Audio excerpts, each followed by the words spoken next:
Hi, everyone, and welcome to the Human Biography Podcast. On today's episode, I've got my good friend here, Mark Ollinger. Mark, welcome.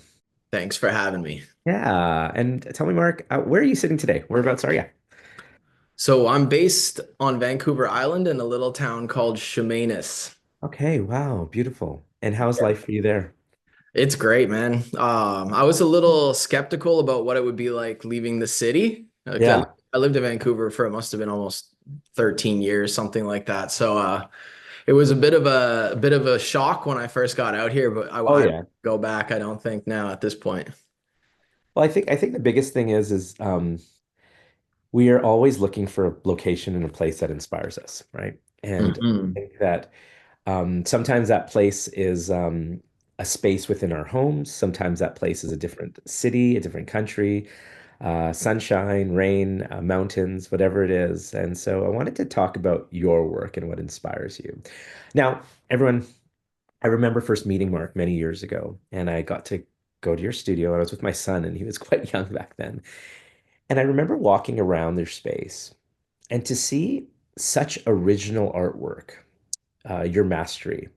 So intricate, so different than what I'd seen before. Um, so size-wise, everything was different. Everything was different shapes. Tell me how you describe your work. Yeah, Let me try and so there's kind of the two components to it. There's the aesthetic and then yeah, there's the concept of it. Now, the aesthetic that developed from the idea was directly tied to the concept. So if I was to loosely describe it, it would be something like graffiti art mixed with like Nordic knotwork. That wow, would be like the best way to describe it, I would say. Um, yeah, it is graffiti art like fundamentally because I grew up doing graffiti and then the use of the alphabet and building words into all the sculptures is still fundamental. So I would yeah, say you could call it graffiti, but I feel like it's evolved past that at this point. yeah. I mean, listen, I love graffiti, and I can definitely now that you've said it, I get it. But I didn't know that until you just told me that. So here's my question, tell me about the materials that you use and describe sort of the 3D nature of your work because it's not just one dimension.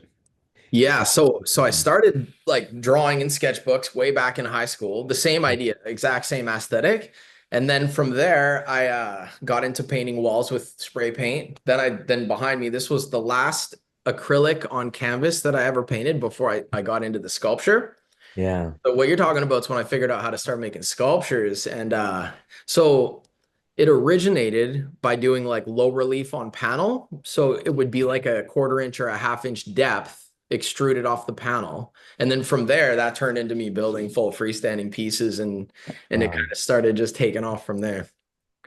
Tell me, describe to me the sort of the process that you have when you're creating. Yeah. So everything's like and as aesthetic as the work is, everything is pretty conceptually driven. So everything's tied back to so let's say I'll start with the word. I want to do the word ego, right? Yeah. So I'm gonna build a sculpture of the word ego. Now I'm gonna choose the colors based on the word, and I'm gonna choose the shape based on the word. So ego, maybe it's a pyramid, and then it's done in reds. So Wow. like kind of keeping it conceptually tied all together. Yeah. So that's how it all goes. So, like very rarely would I choose colors or words aesthetically. Like definitely never words, but colors is very rare that I choose them aesthetically. Usually there's some reason to make them accentuate the idea even more. Yeah. And tell me about the materials you use. I've kind of so my goal in my life is to traverse every medium if possible. Wow. Beautiful. There's a sculptor named Tony Craig from Germany, Yeah. and I would say he's like the torch bearer. He's the guy who's just he is the most unlimited would be the best way to describe his work. He's moved through every medium from wood to stone to metal, you name it. So ideally, that's my goal as well. But so far, I work mostly in wood and then in making paintings. Yeah. So Yeah, most, but like any kind of wood. At this point, I bought a sawmill and I've started to mill my own wood. So I have some arbutus. I'll work with maple, cedar, whatever Wow. it is I can get my hands on. Yeah. What inspires you? Well, so this all comes back around to the graffiti, right? So when I was in high school, Yeah. um, I got into the graffiti art and stuff. You come up with a moniker or a word that Yeah. represents you. So Yeah. back then I was like a little, I was a little punk kid, whatever. I was writing apathy because I was pretty bored and it was kind of, well, it wasn't doing it for me back then. So, but Yeah. then with time and with kind of learning about myself and growing, I started writing a path. And so instead of Mm. apathy, it was just a path. And that's kind of where I found my direction and started kind of felt like Wow. I had a purpose. Yeah. So Beautiful. the word a path, right, is one single line like what's behind me. So I started taking the significance of the meaning and building Yeah. it into the structure of the letters. Incredible. That's where that all comes from. Absolutely. So, and when I was in your studio, I think I just saw the different mediums and sizes of what you create, and it's quite Yeah. beautiful. Are you working on multiple pieces at a time, and how do you divide that sort of mindset? Yeah. Yeah, I'm kind of like, yeah, so in my mind, I have like 35 years worth of work designed already, but it's just Wow. finding time to to produce the work. Wow. So normally I'll have 4 or 5 pieces like on the go at a time. And also then I'll be designing work. So I'll have my computer, I'll be working on new designs or coming up with phrases. Then I'll take the phrases and lay the phrases out and start playing with the shape. But yeah, I would say at this point, it's become the process has become more and more complicated and added more and more steps. So with that, I try and get thing like plan ahead to make sure I'm using my time wisely. Wow. Good for you, man. I think as we see art um, in different mediums, whether it's photography, paintings, sculptures, um, there's always like a timeline of somebody's work. How did your work evolve? Aside from the static part, but actually just the size and sort of the structures that you've created. Yeah. Yeah, okay. So the idea remained the same through, Yeah. but the whole idea is what evolved is my so before I never have any form I don't have any formal training. Yeah. So I just started doing pencil drawings, right? And then from Yeah. there, I tried to figure out how to, and then I started using markers. And then from there, I started learning how to use paint. So like from the beginning, I've kind of had to teach myself these things up until now. So it's pretty much been my limit. Wow. Yeah. I've been working at like what it is, the biggest and the best I could do. The piece that besides smaller ones where maybe they're like me playing with an idea. Smaller pieces are, in my mind, more like maquettes. I make Yeah. anything under 2 feet is kind of like I probably plan on making a larger version of it later. Yeah. Yeah. Yeah. But big time has been my capacity, like what I'm physically capable of doing with maybe the doorway into my studio is only 32 inches wide, so I can't make it wider than the door. Wow. Like Yeah. So it's capacity. yeah, it's like the machine bed's 4 feet by 3 feet, so maybe that's the limiting factor in this capacity, and then so, but now I'm out in the countryside. I got a big bay door, and I'm able to produce large scale, especially with the sawmill, because as you know, wood got quite expensive during. Yeah. Absolutely. Absolutely. So We're going, yeah, interesting times. like a sculpture that would be like, let's say you made a sculpture that's like 5 feet tall, that would be like probably $2,500 worth of wood normally. Yeah. So Yeah. when COVID hit, all of a sudden that was kind of unfeasible. So the only way for me to work at the scale I wanted to was to uh, skip the distributor and go straight to the raw wood itself. Wow, good for you. I remember just really admiring the variety of things. Like, some people you'll see multiple things that are the same, but I just said the variety of things that are coming out of your brain are so beautiful. You're just so talented.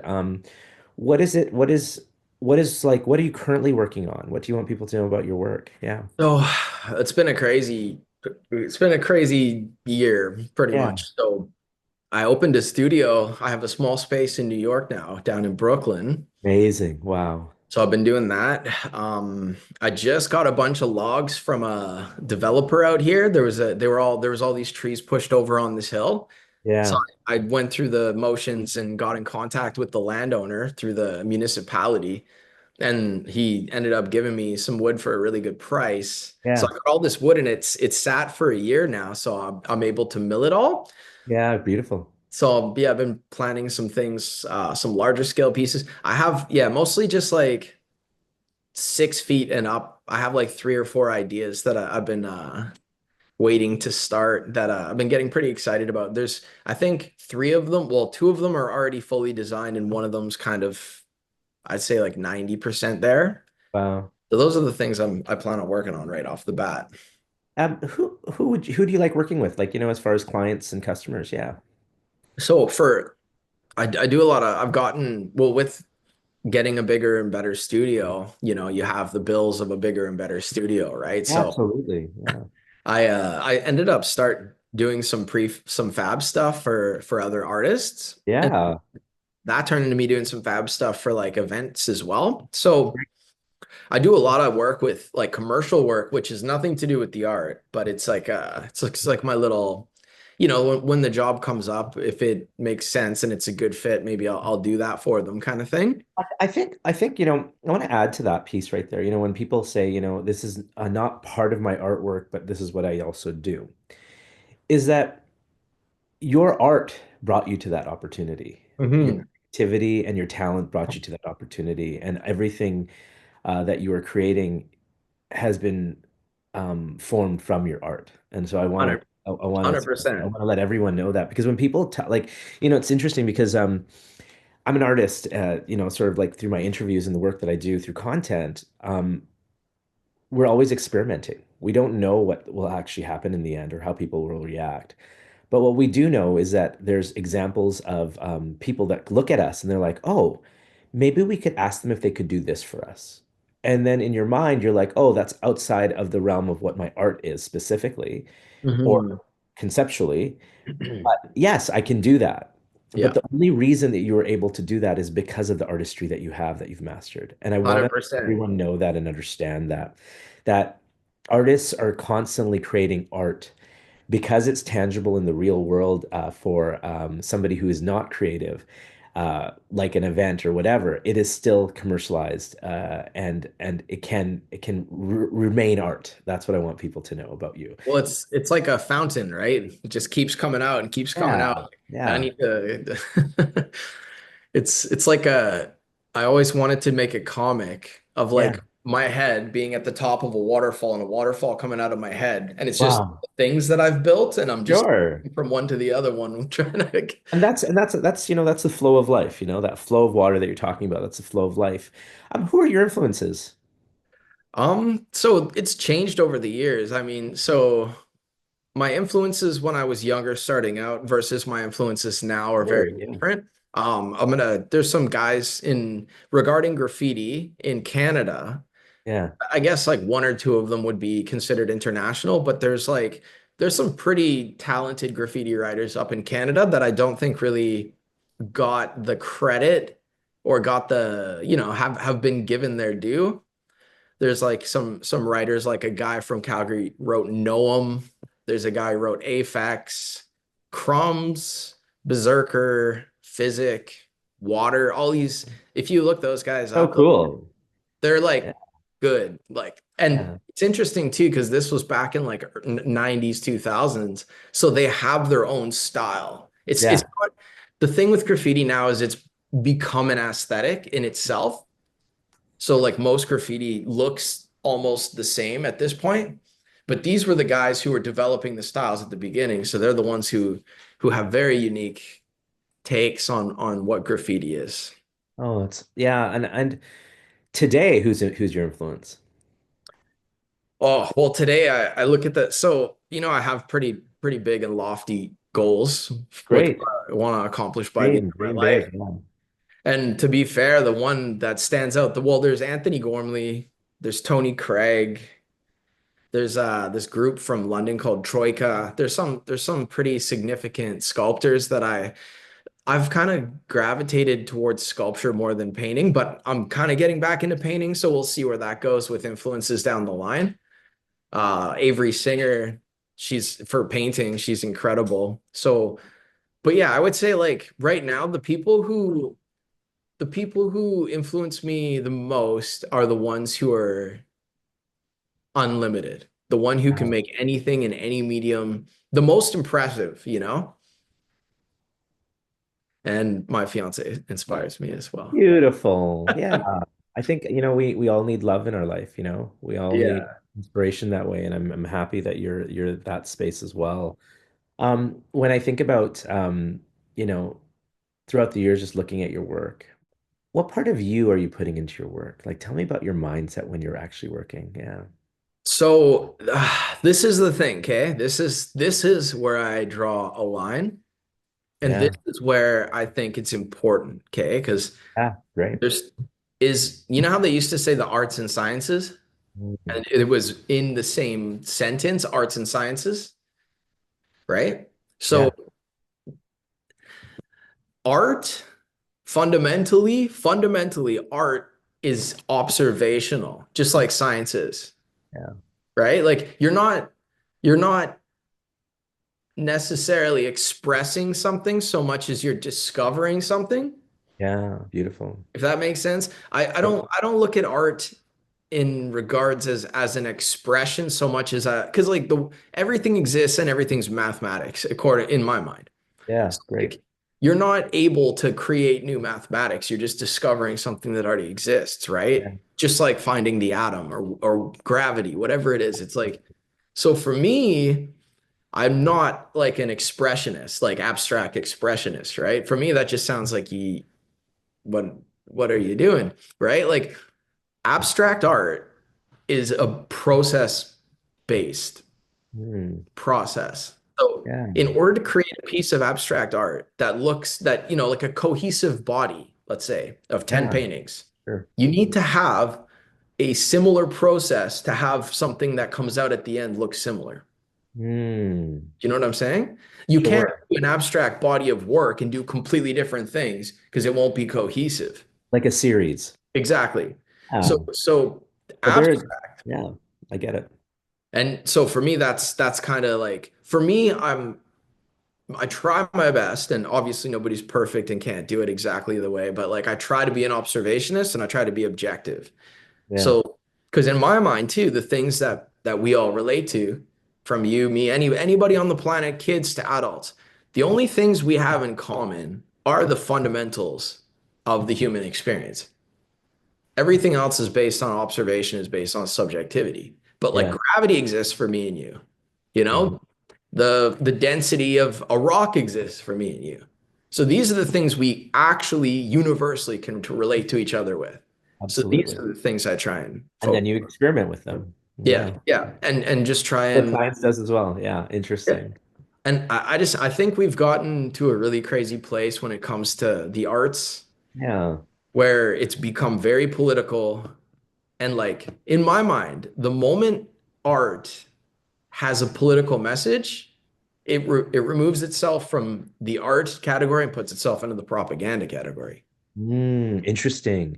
Because You should look into Canada Council about this because I believe the entire yeah. Canadian art has been subversed by Canada Council and is through the grant process and granting people money has turned everybody's work political when maybe it wasn't in the first place. But you have to write about it that way now to get the grant.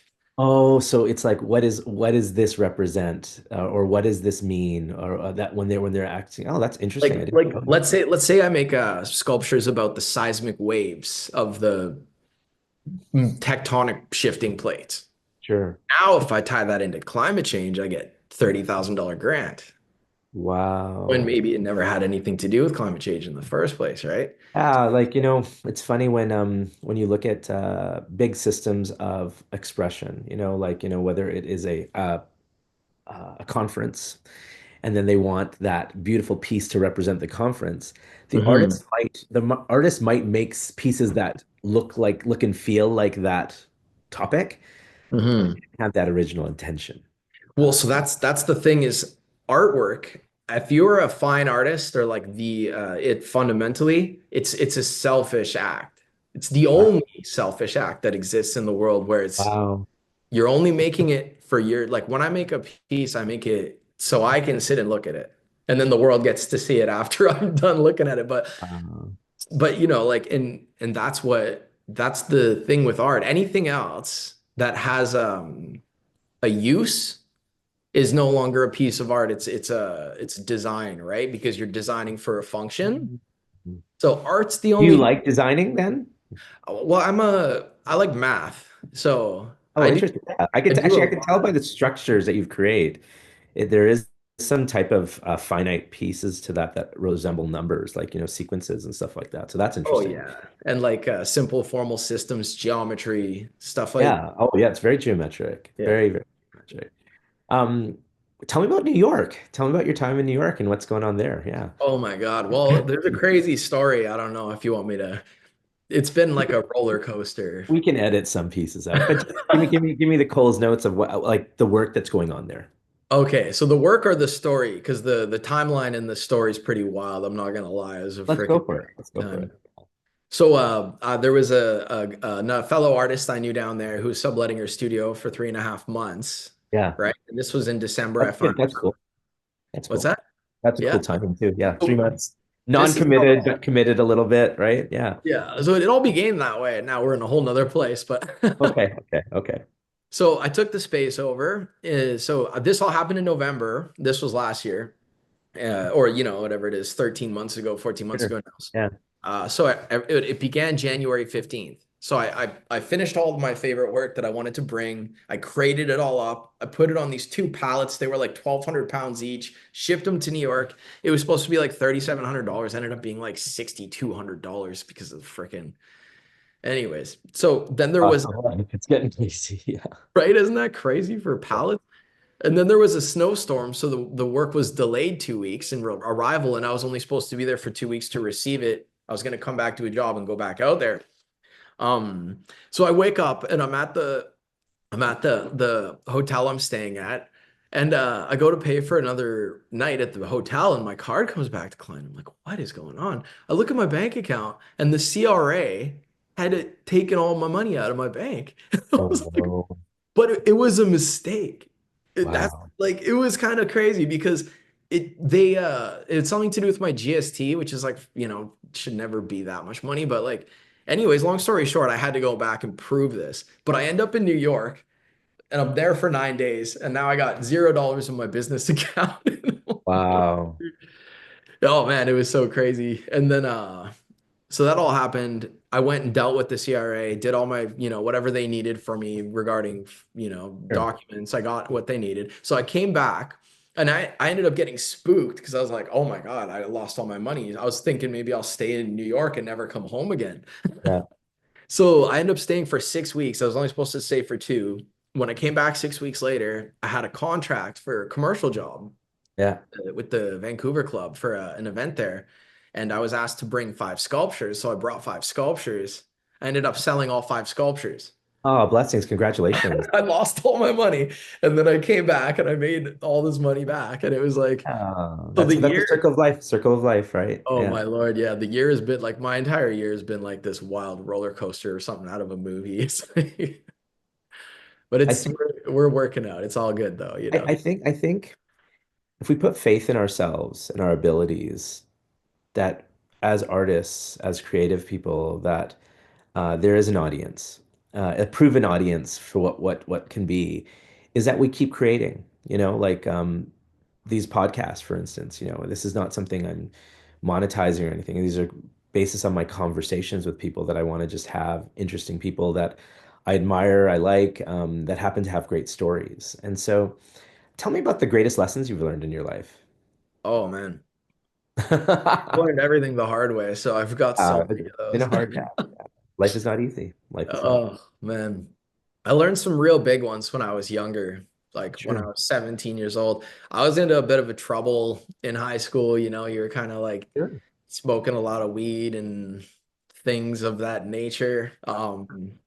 So I graduated school and me and a bunch of my buddies went to Amsterdam for my 18th birthday. We Wow. judged the Cannabis Cup. We were like smoking weed at the Cannabis Cup. Wow. Okay. And that trip changed my life for sure. I was like definitely headed in a particular direction, and that kind of was a pivotal moment in my life, I would say.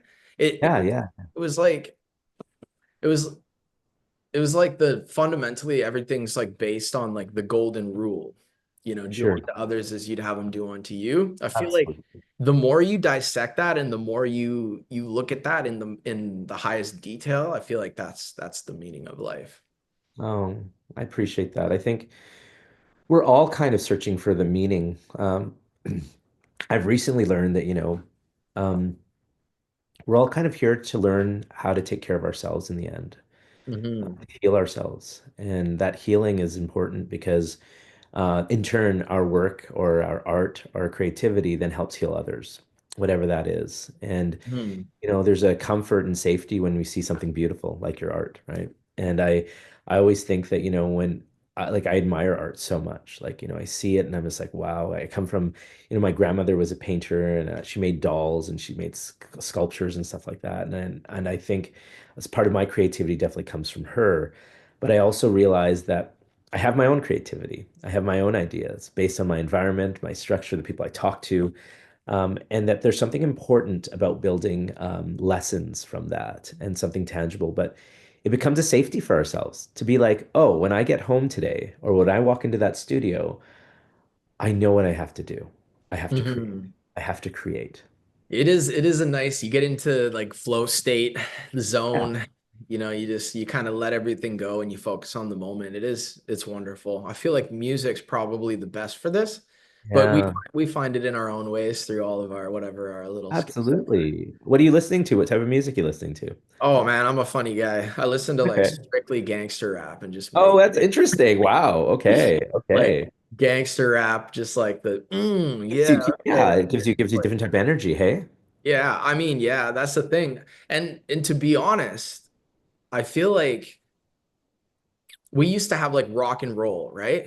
Sure. And Yeah. now we don't really have like a what would you call it? A masculine version of that. Like all of the expressions in music have become quite feminine, in my Sure. opinion. Beside and gangster rap's like the last bastion holding out, like of men just unabashedly expressing Going themselves. down. Yeah. Yeah. That's how I see it. So, Amazing. Amazing.